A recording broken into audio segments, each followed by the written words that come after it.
Então a gente está aqui de volta com o pessoal da graduação. Olha aqui, ó, os participantes de hoje.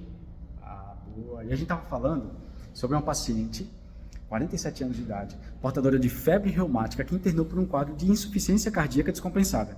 Não foi assim? E aí a gente falou, qual foi o problema dela principal? O problema foi febre reumática. Só que a febre reumática, ela lambe as articulações. Ela começa, por exemplo, com infecção de garganta por um streptococcus. Esse streptococcus, ele tem similaridade com o nosso fator de proteção. E a gente vai agredir a bactéria, o que acontece? A gente acaba dando uma lesão na válvula também. Morde a válvula. E essa inflamação, inflama, desinflama, inflama, desinflama, inflama, desinflama, com o tempo ela vai desgastando. E vai dando a estenose valvar ou a insuficiência valvar ao longo do tempo, tá? E aí a gente falou o seguinte, o grande problema dela todo foi a lesão valvar. E a lesão valvar na válvula mitral. E ó, aí a gente mostrou aqui para vocês, né? Essa tentativa de desenho do coração, que até que não ficou tão ruim. Aí a gente tem o seguinte, aqui tem o átrio esquerdo, aqui a gente tem uma válvula mitral, aqui o ventrículo esquerdo, a aorta. Quando essa válvula aqui, essa portinha entre o átrio esquerdo e o ventrículo esquerdo está apertada, o que acontece? A pressão dentro do átrio esquerdo se eleva. E o ventrículo esquerdo é poupado. Então, no estenose valvar, eu poupo as estruturas que estão à frente da estenose. Mas quem está para trás da estenose vai sendo danificado, lesionado. Então, aqui a pressão aumentou. As veias pulmonares que são aqui, ó, tem dificuldade para chegar nela, por causa dessa estenose. Então, o átrio esquerdo vai cada vez mais aumentando de tamanho. Aumentando, e depois eu tenho um monte de travezinha de fibrose. Essas travezinhas de fibrose, o estímulo elétrico vai tentando passar aqui, ó, e o risco de ter uma reentrada é altíssimo. Se eu tiver uma reentrada, uma micro reentrada, isso é uma fibrilação atrial. E a fibrilação atrial vai dilatando cada vez mais o átrio.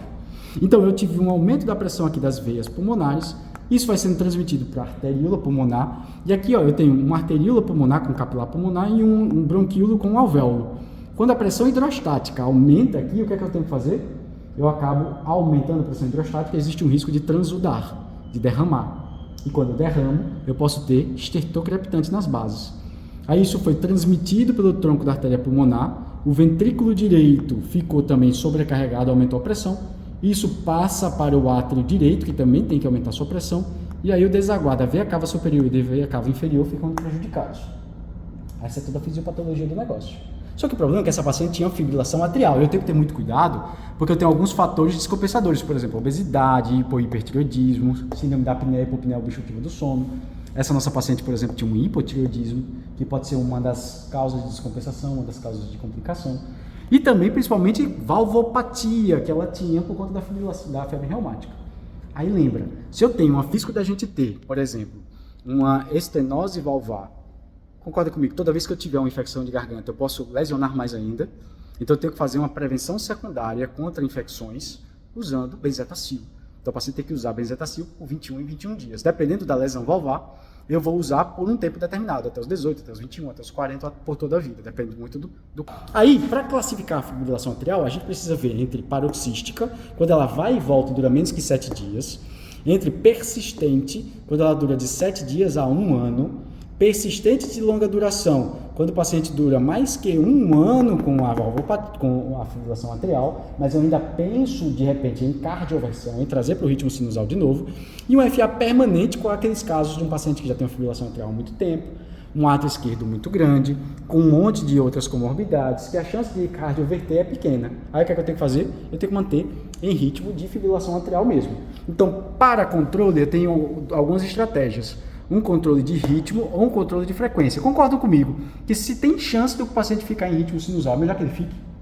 E se ele ficar, ele pode voltar a enfiar de novo. Então, o que é que eu tenho que fazer? Eu tenho que fazer controle de ritmo com amiodarona ou propafenona. Propafenona é melhor, porque tem menos efeito colateral, mas o paciente não pode ter lesão cardíaca estrutural. Essa nossa paciente, que tinha uma estenose mitral já moderada, ela tem cardiopatia estrutural? Sim, então não posso usar propafenona, eu tenho que usar amiodarona. E iodo, lesiona quem? Piora quem? A tireoide. Então eu tenho que ter muito cuidado com os efeitos colaterais da amiodarona, que podem ser, por exemplo, uma fibrose hepática, uma fibrose pulmonar, uma lesão retiniana, uma lesão na tireoide, né? A gente se ligar, tá? Mas se a paciente já tem um FA permanente, tem chance dela voltar para ritmo sinusal? Adianta eu ficar dando amiodarona para essa paciente pro resto da vida? Então a gente tem que usar, por exemplo, ou um beta-bloqueador, um bloqueador de canal de cálcio, tipo de tiazina, verapamil, ou um digitálico. Digitálico EV é o cedilanide, que é o deslanosídeo C. E o oral é a digoxina. Aí tem algumas coisas, que a gente falou aqui, né? Então, qual o grande problema da fibrilação atrial? O grande problema é que sangue parado pode formar um coágulo, principalmente aqui no apêndice atrial esquerdo. E se ele desgarrar, ele faz aqui, vem pra cá e de repente vai pela aorta e vai para qualquer lugar do corpo. Se vier pra cá, vai pra cabeça, tem um AVC. Se vier pra cá, pode ir pro intestino, fazer uma isquemia mesentérica, pode ir pro membro inferior, fazer uma oclusão arterial aguda, inclusive com risco de amputação. Então a gente tem que ver o risco desse paciente fazer um fenômeno tromboembólico. E aí existe esse score chamado Chade-Vasque. O que é o Chade-Vasque? A gente vê os pacientes que têm mais risco de formar um coágulo. O C é de insuficiência cardíaca, congestive heart failure. O H é de hipertensão. O A é de age, que é a idade. Quando ele tem mais que 75 anos, eu ganho 2 pontos. Perceba que tem um Azinho aqui embaixo também que só ganha 1 ponto, que é de 65 a 74 anos. O D é de diabetes. O S é de stroke, que é AVC. AVC, AIT ou um fenômeno tromboembólico prévio. O V é de vascular disease, doença vascular, IAM, da OP prévio, enfim.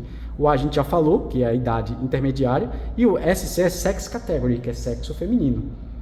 Então a gente vai classificar isso em 3 grandes faixas. Se for Chade-Vasque 0 no homem, e a mulher não pode ser 0, porque ela já ganhou 1 ponto só por ser do sexo feminino. Então, 1 para a mulher é o mínimo, a gente não anticoagula, é contraindicado a anticoagulação oral. Se o Chade-Vasque for maior que 2 no homem, ou igual a maior que 3 na mulher, eu faço anticoagulação oral. E se for intermediário, 1 no homem ou 2 na mulher, a gente avalia o risco-benefício de anticoagular, porque existe risco, sim, mas talvez o benefício não seja tão grande. Então existe uma outra escala chamada Hasbled, que a gente vê o risco de sangramento. Então se o paciente tiver um Chade-Vasque baixo e um Hasbled alto, talvez não valesse a pena, porque o remédio não pode ser pior do que a doença. Agora, se ele tiver um Chade-Vasque alto, independentemente do Hasbled, ele tem indicação. Então entendam, o Hasbled nunca contraindica, ele só balanceia, faz o balanço entre o risco e o benefício. Tá? O Chade-Vasque indica ter 2 ou mais para o homem, 3 ou mais para a mulher. Então o que é que a gente faz? Indicação de anticoagulação. Agora a gente pesa risco-benefício sempre com o Hasbled, entendeu? Ele não contraindica. Outra classificação chamada FA valvar versus não valvar. Na FA valvar é toda aquela fibrilação atrial associada a estenose mitral moderada importante ou com a troca valvar mecânica em qualquer posição.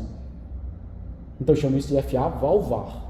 FA não valvar é um paciente com fibrilação atrial com qualquer outro tipo de lesão. Então vamos lá. Se o paciente tiver uma estenose mitral moderada importante, isso é FA valvar. Um paciente com fibrilação atrial e estenose aórtica, tem FA valvar?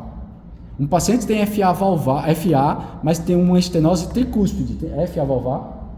Um paciente tem FA e tem uma insuficiência mitral importante, FA valvar? Não. Só é estenose mitral moderada a importante. Então, tirar esse termo porque gera confusão. Porque às vezes você pensa, peraí, eu tenho um FA valvar, eu tenho uma lesão valvar e não é FA valvar? Não, tem que se ligar. Por que eu gosto do termo, ainda gosto?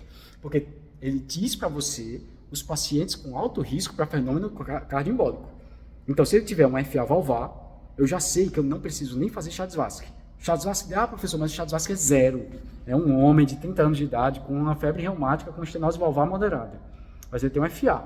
Ele não tem mais nada de fator de risco. Então ele tem um Chade-Vasque 0, ele tem baixo risco. Só o fato. Estase mitral moderada é importante. Ele tem um risco aumentadíssimo de ter estase sanguínea aqui e fazer um coágulo para cá, para esse outro lado. Certo? Então, atualmente, nos últimos 10 anos, surgiram novos anticoagulantes orais.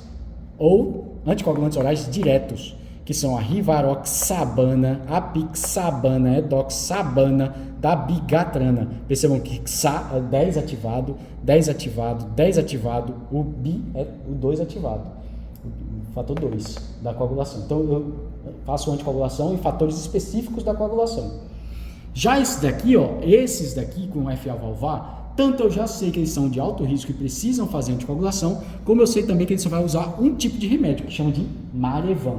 É o único anticoagulante oral que eu tenho que fazer. Então, se eu troco, por exemplo, por uma prótese biológica, isso é FA valvar? Não, tem que ser prótese mecânica, se eu trocar esse tipo de situação. E a varfarina vai agir nos fatores vitamina K dependentes, que são os 2 mais 7, 9. Nota 10 para vocês, doutores. E proteína C e proteína S. Ok? A gente fez uma revisão legal de fibrilação atrial com base na paciente que a gente atendeu, não foi?